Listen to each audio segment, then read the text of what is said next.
At the end of the 2014 season, Cedar Point decided it was time for Mantis to get its legs chopped off and thus transformed into a floorless coaster named Rougarou. Prior to its conversion, Mantis was a stand-up roller coaster that opened in 1996 as the tallest, fastest, and longest stand-up coaster on the planet. Over the years, the popularity of stand-up coasters began to dwindle. Mantis was basically a walk-on coaster at all times of the year. Instead of completely removing this $12 million investment, it was decided to convert this attraction into a floorless coaster. I don't know if the idea was introduced by B&M or if Cedar Point approached B&M, but the conversion seemed to be somewhat success, prompting other parks to do the same thing. Alright, let's get to the review. Presentation. Beyond switching the trains from a stand-up to floorless, not much was done to this ride in its transition.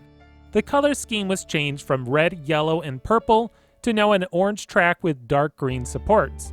The ride sign was of course updated, but that's basically it. I don't think the station or any of the other additional theming was completed. Fortunately, Rougarou is placed in a very picturesque part of the park. It's built partially over a swamp, so the ride interacts well with the water and the surrounding trees.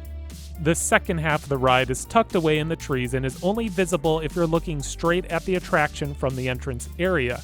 Regardless of how you feel about this coaster, you got to admire the natural beauty that encompasses this ride. Presentation gets a score of 7. Ride intensity. Rougarou still manages to pack in a decent punch for a coaster that's over 20 years old. All of the inversions are forceful, especially the first 3. The incline loop manages to pack in some strong forces and is possibly the most intense moment of the ride. After completing the 137-foot drop, riders are sent into a giant vertical loop. Rougarou keeps the action moving as you instantly travel right into a dive loop. The weirdest part of this ride is this elevated helix. It only serves as a transition into the next inversion, but really messes with the ride's pacing.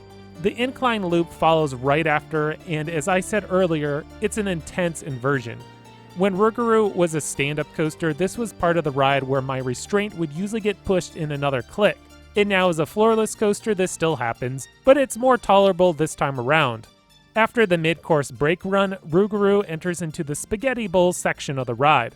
Starting off with a corkscrew, then a bunch of fast, sharp, sometimes overbanked turns before slamming into the brake run. Rougarou is an intense coaster, earning itself a decent 9 rating. Fun factor. Probably the most important score when discussing Rougarou is the fun factor. Depending on where you are seated, this will greatly affect the overall excitement of the ride. My personal favorite place to sit on Rougarou is in the front row outer seat. These outer seats really give you a decent whip as you feel every turn and force. The spaghetti bowl is definitely more exciting if you're riding in an outer seat because of the overbanked turns. Now, if you sit further back in the train, I recommend taking a middle seat because the ride can get a little more rough the farther you sit in the train. The outer seats only exacerbate the headbanging, with the worst of it being during the dive loop and corkscrew. If you want to marathon this coaster, you have to stay closer to the front and probably select a middle seat so you minimize the headbanging.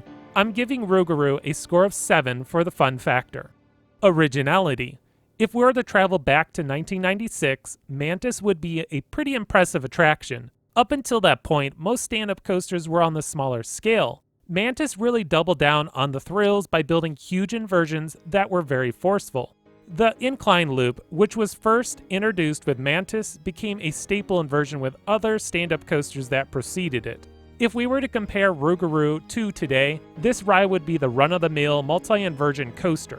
But since I look at the Originality scores based on when the coaster was built, I gotta give this ride some props. Even the whole transition to floorless was introduced by Rougarou. That is if we're not counting SheiKra, but yeah, a score of 8 for Originality. Ride smoothness. Unfortunately, this is the area where Rougarou needs the most improvement. If you're not seated in the front row, this means this ride can get kinda rough. Not as if the track is bad, but the coaster can give you a nasty headache from all the headbanging. Just sitting up near the front will reduce the headbanging. Overall, I don't find Rougarou to be that rough, like some seem to say. It does have a rattle, yes, but I'm gonna give Rougarou a score of 7 for the ride smoothness. Okay, my final score comes to 7.6, which is a decent score. Personally, I think Rougarou is an underrated attraction. I think many hate on this coaster a little too much. If this ride was built like at any other park, it could very well be that park's top 3 attraction. But since it's at Cedar Point, it's treated like a bottom-of-the-barrel coaster. I think this ride's intensity and the fun, snappy transitions keep me coming back. Plus, since no one seems to want to ride this thing, and since it also operates with 3 trains, you can ride this coaster as much as you want. I was at Cedar Point during a very busy day this past summer and still managed to walk right on. It's a great coaster to just hop on and ride, especially if you don't feel like waiting in a line that's 2 hours long like with Steel Vengeance, Millennium Force, Maverick, or Top Thrill Dragster. My personal score is going to be an 8. You might think I'm overrating this coaster, but as I said already, I think most people overlook this attraction. The layout, which is typical for a stand-up coaster, is a little different for a floorless coaster.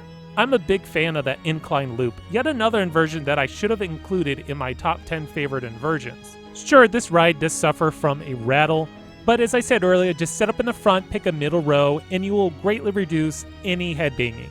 Alright, well that was my review of Rougarou. Let me know what you think of this floorless coaster in the comments below. Hit that like button and subscribe button so you don't miss out on more great content coming your way by XscreamThrills.